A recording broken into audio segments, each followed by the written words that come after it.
Gotta cover this pimple. Sorry guys, I have like this massive pimple right here. Welcome to a new video. Today is a Tuesday tips video and we are going to be talking about what I do every week to print out my photos and how I handle like photo management so that I'm always on top of my journals, specifically the ones that are photo heavy. So like for example, honestly this year all of my journals have a lot of photos, and I think the reason I've been able to manage that is because of this system that I'm using. As usual, these Tuesday tip videos are just a look at how I do things to maybe spark an idea in you or give you just more insight of how I do these things. So for example, this is why I'm able to be on top of like the Our Studio journal, which is very photo heavy. It's my photo heaviest of all the journals. Now the Cousin has a lot of printing also involved. And so it's a way of being able to stay on top of my photo management, to be able to print them on a weekly basis. It's also just like a categorization thing so that it's easy for me to kind of look for things when I need to, and I will go into my my folder system so you guys can see what that is. And yeah, I figured that you guys would be interested in it. It's a short video as usual with these Tuesday tips. This one I didn't record my face so that you guys could have a view of the full screen, but I did want to just do this little intro so that you guys would know what it is that we're going to be doing today. And yeah, I hope that you enjoy it. If you have any questions or if you want me to deep dive into anything specifically later on, please leave a comment down below. And if you have a specific system that you use, I would love to know about that too. So please let me know. And yeah, as always, thank you so much for watching. Let's go ahead and get into the screen recording. Okay, so here we have a glimpse at my folder system. I did slow it down a bit. I was going fast, but I'm showing here that I have a few folders and a few templates that I use. But the first thing that I do, and here I'm showing that I have a sample folder that I just copy and paste. So every month I will create the folders for the specific weeks. And you can see here like 07, 08. Those are the week numbers so that things stay in order. And then I have like some sort of categorization when it comes to media images or like life archives, joy journals. I have memes or text posts, and that tends to change every week depending on what kind of images I collect. I also move in videos in here, so this is not just for me printing. This is also just a type of like backup of images. So here I've opened up Silhouette, and you can see I have like pre-established sizing. So whenever I'm going to create my exports for what I'm going to print, I will open that template and I will open my other template, which is where I actually set up the photos. So once I have everything open up, I will go and decide on what images I want to print out. And even though I move all of the images for the week into these folders, I don't necessarily print all of them. And I have an idea about which images go into which folder so that I can decide on the sizing. I do have those sizing templates to make it a little easier on myself. I don't always follow them, but they are a nice way where I don't necessarily have to think too hard. And if you notice, because I use a Silhouette file to cut my images, I do have a little template here that works as like guidelines. It's not 100%, but again, it's just helping me make it a little simpler so that I'm not resizing in Silhouette as often as I did before I used this little template situation. Templates are your best friend, essentially. They're my best friends. So now I am choosing the photos, and I have two images here that are pretty similar, Frida, so I was just trying to pick which one I wanted for the bigger image, and that's why I opened them up. Also just an excuse to show you Frida. I will drag that into Affinity Photo, which is what I'm using here. I think I kept saying Silhouette earlier, but I use a combination of Affinity Photo and Silhouette for these kind of like printing situations. And as you can see here, when I drag the photo into the file, I then drag the photo into the square. And because it is a shape, it will mask it. And that way I can go ahead and resize it within that shape. I will hit the levels, which automatically edits the image. And that's pretty much the system. So I will continue to drag the photos into the respective templates, and I will do that until all of the page is filled with photos that I can then transfer into the Silhouette. So I'm going to go ahead and speed this part up, and I'll catch you once we're going to move it into the Silhouette.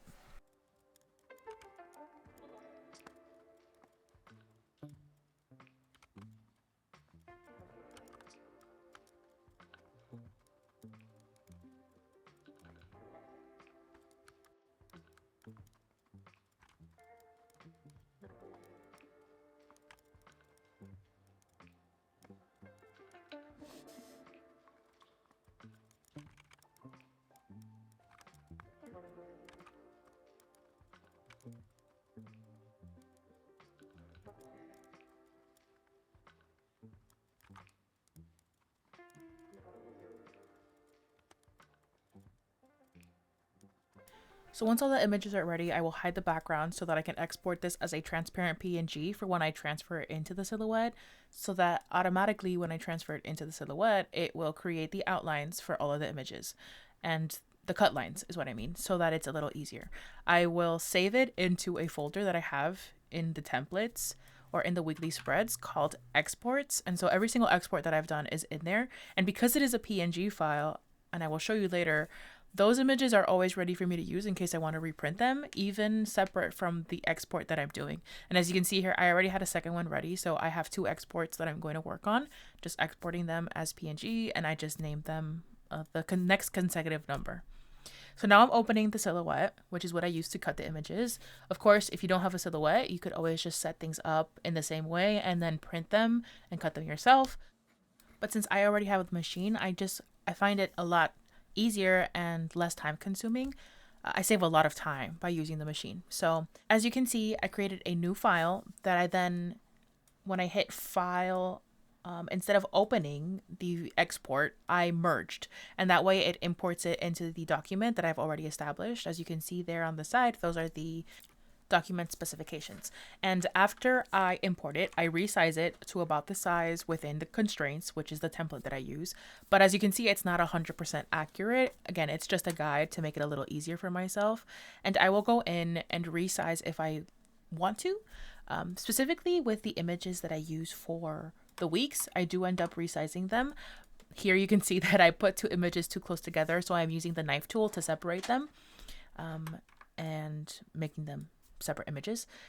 And yeah, so I just go in and finick around with the sizing, with where I want things to go. It's really a Tetris thing because I want to make sure that I use the paper as best of my ability. I don't like there to be a lot of wasted space. So now I'm just playing around with it. And of course, you can just automatically do that within Silhouette, like the resizing of the images and setting up the template. But because I do some editing of the images in the Affinity Photo side of things, I don't really do it inside of the Silhouette all at once. But that's also an option, right? Just bypassing Affinity Photo altogether and just doing it directly into the Silhouette, so you don't have to do kind of like the resizing thing twice.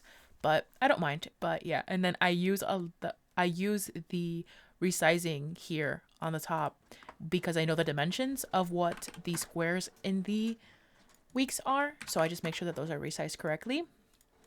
And yeah, just moving things around.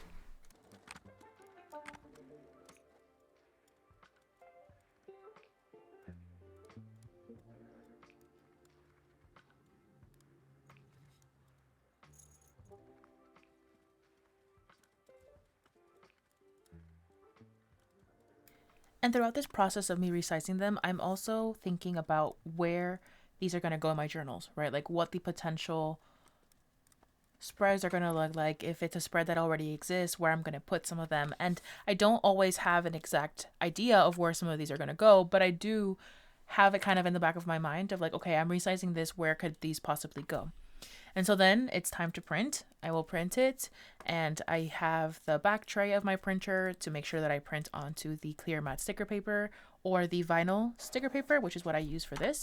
I send it to print, and once it is printed, I will send it to cut. And as you can see here, I'm just mentioning, once you send it to print, you can't change any of the spacing of these things because that is now registered, and you don't want to move it because it will completely ruin the cut marks.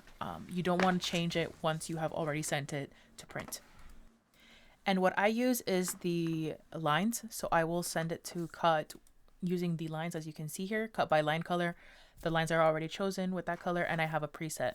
These are just what works for me. Please do not just use this if you don't know, but those are my settings. And then I turn on the machine, I send it to cut, and then it's time to have the machine do its magic, and I then can use them.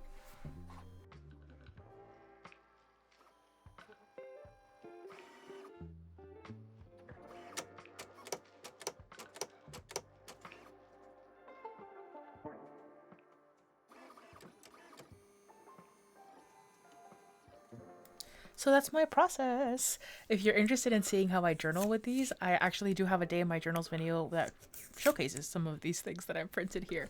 I hope that this was beneficial for you and that you liked it. If you have any questions, let me know, and I'll catch you in the next video.